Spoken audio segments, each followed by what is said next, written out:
Rather than go down a medical, pathologizing description, we hope our shared experiences throughout this audiobook can begin to paint a better picture in your mind of what autism is and isn't. But as an analogy, just like some of us are born left or right-handed, some of us are born autistic or neurodivergent, and some of us are born neurotypical. Like left-handers, we simply are in the minority. And, just like left-handers, who have different writing styles, those of us who are autistic are individual, and there is no one autistic way of being. In essence, every autistic human is unique, just as we are all unique human beings. The power of language. This is why language is so important for us. The language we use to describe what autism is holds more power than many realize, and when it's particularly stigmatizing and negative, the impacts can run deep, as so eloquently put here by Reframing Autism. When my child hears such stigmatizing language used to describe something that's so integral to their identity, they come to understand their autism as something that's wrong, an affliction that ideally needs treating in lieu of a cure. They will believe that this thing they have called autism is wrong, and they are inherently disordered.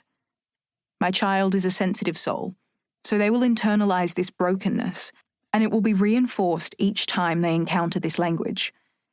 My child will come to hate their autism, and since their autism is intrinsic to who they are, they'll come to hate themselves.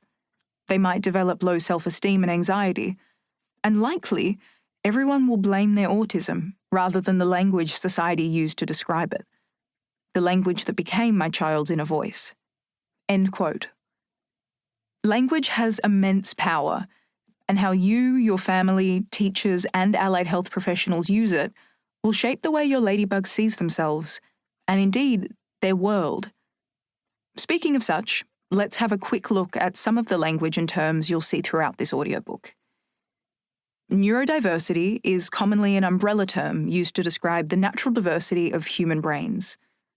Neurodivergent means having a brain that diverges from what's considered typical. Our ladybugs are neurodivergent.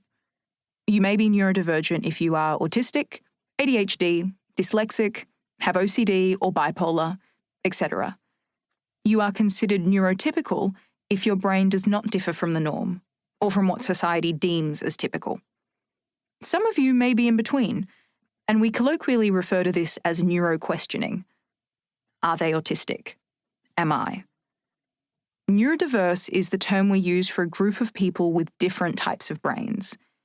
In your family, you may have OCD, your children may be autistic, and your partner may be neurotypical. Together, you are a neurodiverse family. Whereas if your partner also, say, has dyslexia, you would consider yourselves as a neurodivergent family.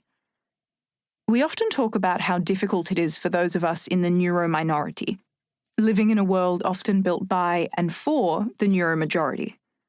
What we're saying here is that the majority of humans are neurotypical, whereas a smaller portion would be neurodivergent, the minority. Is it a spectrum? Given the many differences between autistic individuals, autism is sometimes referred to as a spectrum, but there are varying ideas about what the term spectrum actually means. Often, people erroneously think of the autism spectrum as a two-dimensional straight line, with a person with so-called severe autism at one end of the line, and one with mild autism at the other.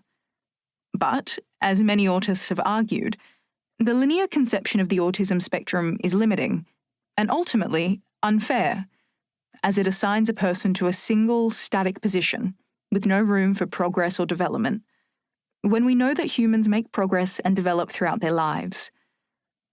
Arising from this misleading linear concept of the autism spectrum is an equally misleading series of labels that are commonly used to refer to an autistic person's functioning.